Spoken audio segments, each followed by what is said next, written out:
Hi எல்லாருக்கும் வணக்கம். Welcome back to our channel. இந்த சேனலை சப்ஸ்கிரைப் பண்ணவங்க எல்லாருக்குமே ரொம்ப ரொம்ப நன்றி. இதுக்கு முன்னாடி விளாக்லேயே ரொம்ப நல்லா சொல்லிட்டு இருந்தேன்ல வடபழனி கோயிலுக்கு போகணும் அப்படின்னு. அந்த ஆசை எனக்கு அன்னைக்கு நிறைவேறிடுச்சு. சண்டே தான் போகலான்னு இருந்தோம். ஆனால் சாட்டர்டே என் தங்கச்சி கால் பண்ணி சின்னவ வந்து இந்த மாதிரி ஆஃபீஸ்லேருந்து நான் சீக்கிரமாக வர போகிறேன், நம்ம மெரினா பீச் போகலாமா அப்படின்னு கேட்டால், மெரினா பீச் எதுக்கு, நம்ம தான் வடபழனி போகணும் அப்படின்ட்டு இருந்தோம்ல, நம்ம வடபழனி கிளம்பி போகலாம் அப்படின்னு சொல்லியிருந்தேன். அவளுக்குமே வந்து ஹாப்பி ஆயிடுச்சு. ஓகே நான் சீக்கிரம் வந்துடுறேன், நம்ம போகலாம், நீ ரெடியாரு அப்படின்னு சொல்லியிருந்தேன். தங்கச்சி வந்து ஒரு 5:30க்குலாம் வீட்டுக்கு வந்துட்டா. நானுமே ரெடியா இருந்தேன். அவளும் வந்து திரும்ப குளிச்சு ஃப்ரெஷ் ஆகி என் கூட வந்து கிளம்பி வந்துட்டா. நாங்கள் வந்து மெட்ரோ ட்ரெயினில் போயிட்டா பக்கம் அப்படின்னு மெட்ரோவில் போகலான்னு பிளான் பண்ணிட்டு பல்லாவரம்ல இருந்து பைக் கொண்டு போயிட்டு திருசூலம் ரயில்வே ஸ்டேஷனில் போட்டிருந்தோம். மெட்ரோக்குள்ளே வந்து 1 ஹவருக்கு 50 rupees வந்து பார்க்கிங் சார்ஜஸ் ஆகும். அதனால திருசூலமில் உள்ள அந்த பைக் ஸ்டாண்டில் போட்டுட்டு நாங்கள் அப்படியே வந்து ஏர்போர்ட் மெட்ரோக்கு போயிட்டோம். அந்த ஸ்டாண்டில் வந்து 15 rupees தான் ஆகும் சார்ஜஸ் நம்ம போயிட்டு வரது வரைக்குமே. பட் மெட்ரோவில் போட்டிருந்தா கண்டிப்பாக 200 ரூபாய் கிட்ட வந்து சார்ஜஸ் ஆகியிருக்கும். நாங்கள் வந்து எப்போதுமே மேக்ஸிமம் பஸ் ரூட்டை விட ட்ரெயின் ரூட் வந்து ரொம்ப ப்ரிஃபர் பண்ணுவோம். ஏன்னா சீக்கிரமாகவும் போயிடலாம், டிராஃபிக் இருக்காதுல்ல. பஸ்ஸில் போனால் டிராஃபிக் அதிகமாக இருக்கும். அதனால வடபழனி பக்கம்லாம் வந்து ட்ரெயின் ரூட் வந்து ஃபெசிலிட்டி கிடையாது. பட் மெட்ரோ வந்ததுக்கப்புறமா ரொம்பவே யூஸ்ஃபுல்லாக இருக்குது. வடபழனிலாம் வந்து ஆல்மோஸ்ட் ஒரு 10 நிமிஷத்துலேருந்து 12 நிமிஷத்துக்குள்ளே ரீச் ஆகிடலாம் ஏர்போர்ட்லேருந்து. நேற்று பாம்பன் சுவாமிகள் கோயிலுக்கு போயிருந்தேன் அப்படின்னு ஷார்ட் வீடியோவில் வந்து சொல்லியிருந்தேன்ல, அதில் வந்து நான் சொல்லியிருந்தேன் இந்த மாதிரி முருகர் வந்து என்னை அடுத்து எங்கே வரணும் அப்படின்னு அவர் தான் ஆணையிடுவார், ஐயன் சொல்கிற கோயிலுக்கு தான் நான் போகிறேன் அப்படின்னு. அந்த வீடியோக்கு கீழே நிறைய பேர் நிறைய முருகன் கோயில் வந்து சொல்லி கமெண்ட்ஸ் பண்ணியிருந்தீங்க. அறுபடை வீடு முருகன் கோயில், குமரன் குன்றம், குன்றத்தூர் முருகன் கோயில், இதில் வந்து நிறைய கோயில் என்னோட பக்கெட் லிஸ்ட்லேயே இருக்குது. கண்டிப்பாக ஒவ்வொரு கோயிலுக்காக வந்து போவேன் அப்படின்னு நம்புகிறேன். இதுலேயும் ஒரு சில முருகன் கோயில் எங்கே இருக்குது அப்படின்னு கூட வந்து எனக்கு தெரியாமல் இருக்கு. இதில் நான் வந்து அடுத்ததாக என்னோடய விஷ்லிஸ்ட்டில் இருக்கிறது வந்து நடுப்பழனி போகணும் அப்படின்னு ஒரு ஆசை. வடபழனிக்கே வந்து பார்த்திங்கன்னா சென்னையிலே பிறந்து வளர்ந்து மேக்ஸிமம் எல்லாருமே அங்கே போயிருப்பாங்க. ஆனால் இப்போ வரைக்கும் நான் வடபழனிக்கு போகிறதுக்கே எனக்கு 29 வருஷம் தேவைப்பட்டிருக்கு. 10 வருஷத்துக்கு முன்னாடி நானும் என் பெரிய தங்கச்சியும் வடபழனி கோயிலுக்கு போகலாம் அப்படின்னு கிளம்பி போயிட்டு அங்கே வந்து இறங்கி வழி கேட்கவும் கொஞ்சம் தூரம் நடக்கணும் கோயில்னு சொல்லவும் நானும் அவ்வளோ வந்து அப்படியே மனசு மாறி அந்த ஃபோரம் மால் இருக்குல்ல, மால்குள்ளே போயிட்டு ஸ்பேர்க்குள்ளே போயிட்டு தேவையானதெல்லாம் பர்ச்சேஸ் பண்ணிவிட்டு அப்படியே ஷாப்பிங்கை முடிச்சுட்டு வந்து வீட்டுக்கு ரிட்டன் வந்திருந்தோம். பட் அன்னைக்கு வந்து போக முடியல அப்படிங்கிறத நானே என் தங்கச்சியை வந்து இப்போ டிஸ்கஸ் பண்ணிக்கும் போது தான் வந்து யோசனையாக இருக்குது. அந்த நேரத்தில் வந்து என்னுடைய கர்மா வந்து அவ்வளோ மோசமாக இருந்திருக்கு. எனக்கு வந்து ஒரு நல்ல விஷயத்த நடக்க விடாமல் வந்து தடுத்துருக்கு. கண்டிப்பாக அப்போவே வந்து போயிருந்தேன்னா என்னோடய லைஃப்பில் அப்பப்போ கொஞ்சம் கொஞ்சம் மாற்றங்கள் வந்து நல்ல மாற்றங்கள் நடந்திருக்கும். எங்கள் வீட்டை பொறுத்த வரைக்கும் என் சின்ன தங்கச்சி இருக்கால, கடைசி தங்கச்சி, அவளுக்கு வந்து முருகரை வந்து யாரும் இன்ஃபியூஸ் பண்ணலை. பட் அவள் சின்ன வயசுலேருந்தே முருகர்னா ரொம்ப விரும்பி கும்பிடுவாள். இதோ வீடியோவில் வரால என் கூட, அதான் என்னோட சின்ன தங்கச்சி. இவன் தான் சின்ன வயசுலேருந்தே வந்து முருக பக்தர். முருகர்னா அவளுக்கு ரொம்ப பிடிக்கும். அவளுக்கு தமிழும் ரொம்ப பிடிக்கும். ஸோ அவர் தமிழ் கடவுள் அப்படிங்கிறதுனால அவர் மேலே ஒரு அலாதியான பிரியம் அவளுக்கு. ஆனால் நான் வந்து முருகரை கும்பிடுவேன். ஆனால் ஒரு 8 வருஷமாக ரொம்ப அதிகமாக வந்து கும்பிடுறேன். பட் அதுக்கு முன்னாடிலாம் வந்து முருகர் கும்பிடுவேன். அந்த மாதிரி தான் வந்து போயிட்டு இருந்தது. பாபாவுடைய சச்சரிதம் புக்கில் வந்து படிச்சிருக்கேன். பாபா சொல்லியிருப்பாரு, என்னுடைய பக்தர்கள் எங்கே இருந்தாலும் அவங்கள வந்து நான் சிட்டுக்குருவியை போல அழைப்பேன் அப்படின்னு. அதே மாதிரி அந்த விஷயம் வந்து உண்மைதான். அந்த வாசகம் பாபா சொன்னது அதே மாதிரி தானே எல்லா கடவுளுக்கும் பொருந்தும். நாம் வந்து அந்த கடவுளை ரொம்ப விரும்பி வேண்டி வணங்குறோம் அப்படின்னா அவங்க நம்மளை நம்ம எந்த தூரத்தில் எவ்வளோ தூரத்தில் இருந்தாலும் நம்மளை சிட்டுக்குருவி போல் வந்து அவங்கள பார்க்குறதுக்கு அழைப்பாங்க அப்படிங்கிறது. அப்படி தான் ஒரு நாள் வந்து நான் படித்து முடிச்சுட்டு ஆஃபீஸ்க்கெலாம் போயிட்டு இருந்தேன். அந்த பீரியடில் பாபாவுடைய அறிமுகம் வந்து கிடைச்சிது. எப்படி அப்படின்னா, ஒரு நாள் திடீர்னு சடனாக ஆனந்தமாய் ஆரத்தி இருக்குல்ல, இந்த பாட்டை வந்து யூடியூப்பில் எதிர்ச்சியாக கேட்க ஆரம்பித்தேன். அந்த பாட்டை கேட்ட அடுத்த செகண்டே வந்து எனக்கு பாபா மேலே ரொம்ப பெரிய ஒரு ஈர்ப்பு வந்தது. பாபா வந்து ரொம்ப அதிகமாக கும்பிட ஆரம்பித்தேன். அதுக்கு முன்னாடியே வந்து நான் பாபா கும்பிட்டுருக்கேன். இருந்தாலுமே இந்த பாட்டை கேட்டதுக்கப்புறமா நான் பாபாவை அதிகமாக கும்பிட ஆரம்பித்தேன். அதுக்கப்புறமா தான் பாபாவை பற்றி தெரிஞ்சுக்கணும் அப்படின்னு சாய் சச்சரிதம் புக் வாங்கி படித்து பாபா சொன்ன நிறைய நல்ல விஷயங்கள் எல்லாத்தையுமே கற்றுக்கிட்டேன். ரொம்ப பர்ஃபெக்டாக இல்லைனாலும் ஓரளவுக்கு மனுஷங்கன்னா இந்த குவாலிட்டிஸ் எல்லாம் இருக்கணும் அப்படிங்கிறத சாய் சச்சரிதம் புக்கில் இருந்து தான் நான் கற்றுக்கிட்டேன். என் ஹஸ்பண்ட்க்கு வந்து பெருசாக கோயில் கோலம் அப்படின்னு போய் சுற்றுறது சுத்தமாக பிடிக்காது. சாமியா ஓகே, சாமி போகிறோம் கும்பிடுறோம், ஒரு மரியாதை சுவாமினா நமக்கு இருக்கணும். அந்த அளவுக்கு தான். ரொம்ப இன்டீரியராக உள்ளே போயெல்லாம் கும்பிட்றது பர்சன் கிடையாது. பட் எனக்கு வந்து கோயிலுக்கெல்லாம் அதிகமாக போகிறது ரொம்ப பிடிக்கும். எனக்காகவே வந்து கோயிலுக்கெல்லாம் என்னை அதிகமாக கூட்டிகிட்டு போவாங்க. நாங்கள் லவ் பண்ண காலத்துலேயுமே ஃபஸ்ட்டு வெளியே போன பிளேஸ் எது அப்படின்னு சொன்னால் மயிலாப்பூர் பாபா டெம்பிள் தான். எனக்கு பாபானா ரொம்ப பிடிக்கும் அப்படின்னு என்னை பாபா டெம்பிள் கூட்டிகிட்டு போனாங்க. நாங்கள் அதிகமாக போன இடமுமே கோயில் தான். திருவண்ணாமலை, திருத்தணி இந்த மாதிரி கோயிலுக்கு தான் வந்து அதிகமாக போயிருக்கோம். அதுக்கப்புறமா ஹோட்டலுக்கு போவோம் சாப்பிட்றதுக்கு. இந்த 2 இடத்துக்கு தான் நாங்கள் போயே இருக்கோம். மெட்ரோவில் போயிட்டு வடபழனி ஸ்டேஷன் இறங்கிட்டு அங்கேருந்து மொபைல்லேயே வந்து கூகுள் மேப் போட்டோம் வடபழனி ஆண்டவர் கோயிலுக்கு எப்படி போகிறதுன்னு. பை வாக் மெட்ரோ ஸ்டேஷன்லேருந்து 5 to 7 minutes தான். ஜஸ்ட் பக்கத்துலேயே இருக்க. அப்படியே வந்து கோயிலுக்கு போய் ரீச் ஆகிட்டு சுவாமிக்கு அரளிப்பூ மட்டும் வாங்கிட்டு போயிருந்தேன்.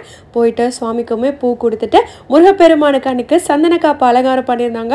ரொம்ப நிறைவாக இருந்தது சுவாமியை பார்த்தது. என்னை பொறுத்தளவுக்கு நான் ஓடி ஓடி போய் முருகனை பார்க்குறது எதுக்கு தெரியுமா? எனக்கு இது வேணும் அது வேணும்னு கேட்குறதுக்கு இல்லை.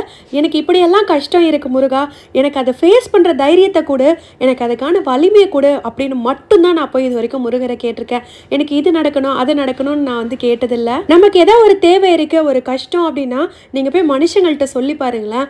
அவங்க அதை பொறுமையாக கூட கேட்குறது அளவுக்கு அவங்களுக்கு நமக்காக வந்து டைம் ஸ்பெண்ட் பண்ண மாட்டாங்க. அவங்க வந்து அவ்வளோதான் கேட்டுட்டு அடுத்த செகண்ட் ஓடி போயிடுவாங்க அவங்க வேலையை வந்து பார்க்குறதுக்கு. இன்னொரு கேட்டகரியில் இருப்பாங்க. அவங்க யாருன்னா நம்ம சொன்ன கஷ்டத்தை கொண்டு போய் இன்னொருத்தங்கள்ட்ட காசிப் பேசி அதில் வந்து குளிர் காஞ்சி சந்தோஷப்பட்டுக்குவாங்க. ஸோ உங்களுக்கு ஏதாவது ஒரு கஷ்டம்னா மனுஷங்கள்கிட்ட தயவு செஞ்சு ஷேர் பண்ணாதீங்க. யாருமே நமக்காக ஹெல்ப் பண்ண மாட்டாங்க. ஆனால் நீங்கள் போய் கடவுள்கிட்ட சொல்லி நீங்கள் உங்களுடைய கஷ்டத்தை முறையிட்ட நீங்கள் அழுதீங்க அப்படின்னா அந்த ஒரு சொட்டு கண்ணீர் போதும் நம்மளுடைய வாழ்க்கையை வந்து மாற்றுறதுக்கு. நான் கஷ்டத்தில் இருந்த காலத்தில் தான் என்னை சுற்றி இருந்த மனிதர்கள் யார் அப்படின்னு நான் புரிஞ்சுக்கிட்டது உண்டு. ஸோ கடவுள் மட்டும்தான் என்றைக்குமே நமக்கு. வடபழனியில் சுவாமியை தரிசனம் பண்ணிவிட்டு அங்கேயே வந்து டின்னரும் சாப்பிட்டுட்டு, ஏன்னா 8:45 போல் ஆயிடுச்சு சுவாமி பார்த்துட்டு வெளியே வர்றதுக்கு. நல்ல கூட்டமாக தான் இருந்தது. ஆனாலும் லைன் வந்து வேகமாக மூவ் ஆனதுனால 40 நிமிஷத்துலேயே சாமி கும்பிட்டுட்டு அங்கேயே டின்னரும் சாப்பிட்டுட்டு வந்து மெட்ரோ ட்ரெயின் ஏறிட்டோம். அன்றைக்கி நைட்டு வந்து ஒரு 10:30 மணிக்கிட்ட ஆகிடுச்சு நாங்கள் வீட்டுக்கு வந்து ரீச் ஆகிறதுக்கே. வீட்டுக்கு வந்ததும் வந்து கொஞ்ச நேரம் வீட்டில் டைம் ஸ்பெண்ட் பண்ணிவிட்டு தூங்கியாச்சு. அடுத்த நாள் ஈவினிங் வந்து போலி பண்ணலாம் அப்படின்னு மதியத்துக்கு மாவு வந்து பிசைஞ்சு எடுத்து வச்சுருந்தேன். போலிக்கு வந்து நம்ம மாவு பிசைகிறோம் அப்படின்னா அது ஒரு 4 மணி நேரம் நல்லா ஊறிச்சு அப்படின்னா போலி சூப்பராக வரும். உங்களுக்கு டைம் இல்லை அப்படின்னா குறைஞ்சது 1 மணி நேரமாவது அந்த மாவு நல்லா எண்ணெயில் ஊற வச்சுக்கோங்க. போலி வந்து மைதா மாவில் செஞ்சால் தான் நல்லாயிருக்கும். ஸோ மைதா மாவு சேர்த்துட்டு அது கூடவே 1/2 ஸ்பூன் அளவுக்கு மஞ்சத்தூள் சேர்த்துட்டு கொஞ்சோண்டு டேஸ்ட் என்ஹான்ஸ் பண்ணுறதுக்காக உப்பு சேர்த்துட்டு இதை நல்லா தண்ணி விட்டு பிசைஞ்சுக்கணும். இதை வந்து நம்ம நல்லா சாஃப்டாக பிசையணும். ஸோ தண்ணி வந்து நிறைய ஆகிடுச்சு அப்படின்னாலுமே ப்ராப்ளம் இல்லை. ஆயில் வந்து நம்ம விட்டுட்டோம் அப்படின்னா ஆயில் விட்டு பிசைஞ்சோம் அப்படின்னா கையில் ஒட்டாமல் வரும். நம்ம ஊரில் வந்து நம்ம போலி அப்படின்னு சொல்கிறோம். நிறைய ஊரில் இதை வந்து ஒப்பிட்டு அப்படின்னு சொல்லி சர்வ் பண்ணுவாங்க. இதுதான் நான் ஃபர்ஸ்ட் டைம் வந்து போலி ட்ரை பண்ணுறேன். போலி எனக்கு அதுலேயும் தேங்காய் போலினா ரொம்ப பிடிக்கும். எப்போதுமே வந்து கடையில் வாங்கி சாப்பிட்றது பழக்கம் உண்டு. சரி நம்ம வீட்டில் ட்ரை பண்ணலாம், நல்லா வந்துச்சு அப்படின்னா நம்ம வந்து வீட்லேயே பண்ணிக்கலாம் இனி அப்படின்னு தான் வந்து ட்ரை பண்ணேன். டேஸ்ட் வந்து சூப்பராக வந்துச்சு. ஆனால் அந்த பர்ஃபெக்ட் டெக்ஸ்சர் எனக்கு வரலை. இப்போ நம்ம போலி தட்டி போடுறோம் அப்படின்னா உள்ளே வைக்கிற ஸ்டஃபிங் வந்து நம்ம தட்டும் போது சூப்பராக வந்து வெளியே ஸ்டஃபிங் வெளியே பஸ்ட் அவுட் ஆகி வராமல் உள்ளே இருக்கும்ல அழகாக தட்டும்போது அந்த மாதிரி எனக்கு பர்ஃபெக்ட் அவுட்கம் வந்து வரலை. பிகாஸ் நான் போலி உள்ள ஸ்டஃபிங் வச்ச அந்த தேங்காய் வந்து வெல்லம் பாகு வெல்லம் சேர்த்துட்டதுனால ரொம்ப இலகி போயிருச்சு. ரொம்ப இலகிருச்சு அப்படின்னா நமக்கு தட்டும் போது பர்ஃபெக்ட் டெக்ஸ்சர் வராது. இதுவே நம்ம இந்த வெல்லம் இருக்குல்ல மண்டை வெல்லம் அப்படி சொல்லுவாங்க, அந்த வெல்லம் வந்து யூஸ் பண்ணோம் அப்படின்னா நமக்கு வந்து ஒரு புட்டு பதத்துக்கு வரும். நாம் தேங்காய் போட்டு உள்ளே வந்து பெசரி வைக்கும்போது. இது வரைக்கும் தடவை பண்ணி சொதப்பின ரெசிபி எதுன்னு கேட்டால் இட்லி மாவு. இட்லி மாவுக்கு வந்து வெறும் பச்சரிசி மட்டும் போட்டுட்டு இட்லி அரிசியை வந்து ஊற வைக்காமல் நான் வந்து பண்ணியிருந்தேன். அது வந்து ஃபஸ்ட்டு சொதப்பின ரெசிபி. 2வது சொதப்பின ரெசிபி அப்படின்னு கேட்டால் இந்த போலி தான்.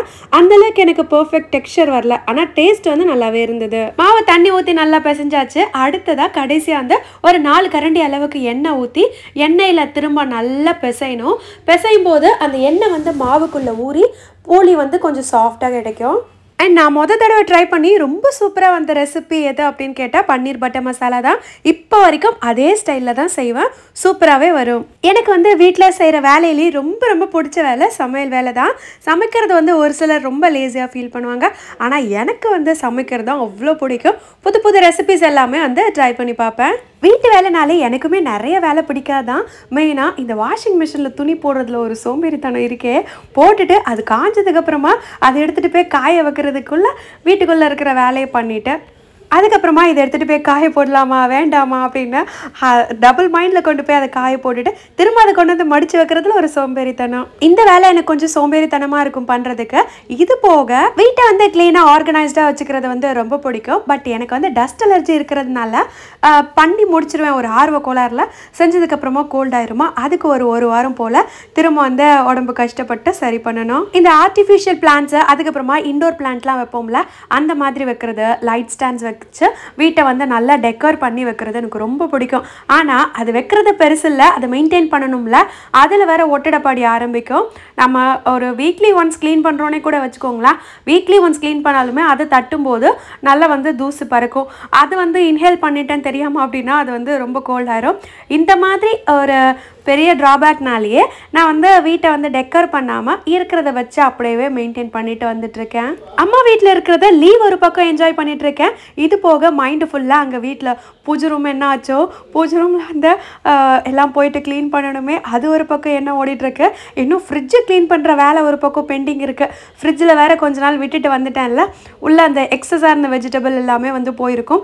அதெல்லாம் எடுத்து போட்டு சுத்தம் பண்ணிவிட்டு திரும்ப வந்து ஃப்ரெஷ்ஷாக வெஜிடபிள்ஸ் எல்லாமே வாங்கி ஆர்கனைஸ் பண்ணி வைக்கணும். மைண்டு ஃபுல்லாக வந்து அதில் தான் இருக்குது. போலிக்கு மாவை பிசைஞ்சு எடுத்து வச்சுட்டு அது ஒரு பக்கம் ஊறட்டும்ட்டு இந்த பக்கம் ஸ்டஃபிங் ரெடி பண்ணிடலாம் அப்படின்னு ஒரு முழு தேங்காயை எடுத்து மிக்சியில் வந்து பல்ஸ் மோடில் போட்டு கிரைண்ட் பண்ணி அதை வந்து லைட்டாக வறுத்துட்டோம் அப்படின்னா அதை வந்து உள்ள ஸ்டஃபிங் வைக்க ரெடி ஆகிடும்.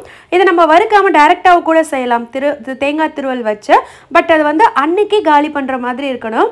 ஒரு இந்த மாதிரி வறுத்துட்டோம் அப்படின்னா 2-3 நாள் வச்சு நம்ம ஸ்டஃபிங் வந்து யூஸ் பண்ணாலுமே கெட்டு போகாமல் இருக்கும். ஒரு முழு தேங்காய்க்கு 3/4 கப்பு போல் வெல்லம் நல்லா பொடிச்சு சேர்த்துட்டு இது கூடவே ஒரு 2 ஸ்பூன் அளவுக்கு பொட்டுக்கடலை சேர்த்துட்டு 4-5 ஏலக்காய் சேர்த்து நல்லா வந்து அரைச்சி எடுத்துடணும். ஸ்டஃபிங் இந்த லட்சணத்தில் இவ்வளோ இலகி போய் வந்தால் அந்த போலி என்ன ஆகிறது? அதனால தான் வந்து எனக்கு டெக்ஸ்சர் வரலை. ஆக்சுவலாக அந்த வெல்லத்தை எடுக்கும் போதே கொஞ்சம் தண்ணியாக இருந்த மாதிரி தான் இருந்தது வெல்லம். நான் முன்னாடியே சுதாரிச்சிருக்கணும். அந்த வெல்லத்தை ஸ்கிப் அவுட் பண்ணிட்டு வேறு வெல்லத்தை வாங்கி யூஸ் பண்ணியிருக்கணும். அப்பயே நான் தப்பு பண்ணிட்டேன். அதனால தான் இவ்வளோ இலகி போய் எனக்கு வந்திருந்தது. சரி, இதில் வந்து பொட்டுக்கடலை இருக்குல்ல, உடச்ச கடலை, அதை வந்து பவுட்ரு பண்ணி அந்த பவுடரை போட்டு சேர்த்து கலந்தோம் அப்படின்னா கொஞ்சம் கெட்டியாகும் அப்படின்னு அதையுமே ட்ரை பண்ணேன். 3 பேட்சாக போட்டு திரும்ப வந்து பிசைஞ்சு அதை வந்து ட்ரை பண்ணேன். அப்பயுமே கொஞ்சம் லைட்டாக டைட்டன் ஆச்சே தவிர திரும்ப வந்து இலகி போய் தான் இருந்தது. சரி, இதுக்கப்புறம் பொட்டுக்கடலையும் வந்து வேஸ்ட் பண்ண வேணாம், நிறைய போட்டோம் அப்படின்னா இதுவுமே இனிப்புமே வந்து சரியாக வராமல் சொதப்பிற போகுது, இன்னும் மோசமாக போயிட போகுதுன்னு சொல்லிட்டு நான் அப்படியே விட்டுட்டேன். இது கையில் எடுக்கும்போது அப்படியே விழுகிற கன்சிஸ்டன்சியில் இருக்குல்ல, ஆக்சுவலி இது அப்படி இருக்கக்கூடாது. நம்ம இந்த கொழுக்கட்டைக்கெல்லாம் போட்டு மாவு பிசைவோம்ல, அப்படியே பிடிக்கிற பதத்தில் வருமே, அந்த பதத்தில் வரணும் ஆக்சுவலி இது. சரி போட்டோம், டேஸ்ட்டு நல்லா இருக்கா அப்படின்னு வந்து விட்டுட்டேன். இதில் வந்து இப்போது மாவு ஊற வச்சுருந்தோம்ல, நான் ஒரு 2 hours பக்கம் தான் ஊற வச்சுருந்தேன். மாவு வந்து நல்லாவே ஊறிடுச்சு. ஸோ இதுலேருந்து கொஞ்சம் கொஞ்சமாக எடுத்து நம்ம விரித்து இதுக்குள்ளே ஸ்டஃபிங்கை வச்சு திரும்ப வந்து அப்படியே கையில் தட்டி நம்ம போலி போட வேண்டியது தான். எடுக்கும்போது நமக்கு வந்து இந்த கன்சிஸ்டன்சியில் வருதில்ல, இப்போ மாவு வந்து நமக்கு பர்ஃபெக்ட் டெக்ஸ்சரில் வந்தாச்சு. ஸோ அது வரைக்கும் நான் தப்பிச்சிட்டேன். வாழையில வச்சு நம்ம வந்து அதை விரிச்சிக்கணும். எனக்கு கிட்ட வாழை இல்லை, ஸோ நான் வந்து பால் பாக்கெட்டோட கவர் இருக்குல்ல, அதில் தான் வச்சு விரித்து யூஸ் பண்ணியிருந்தேன். மாவு வந்து நம்ம கையிலேயே இப்படி நல்லா விரித்தோம் அப்படின்னா சூப்பராக வந்து நல்லா படர்ந்து வரும்.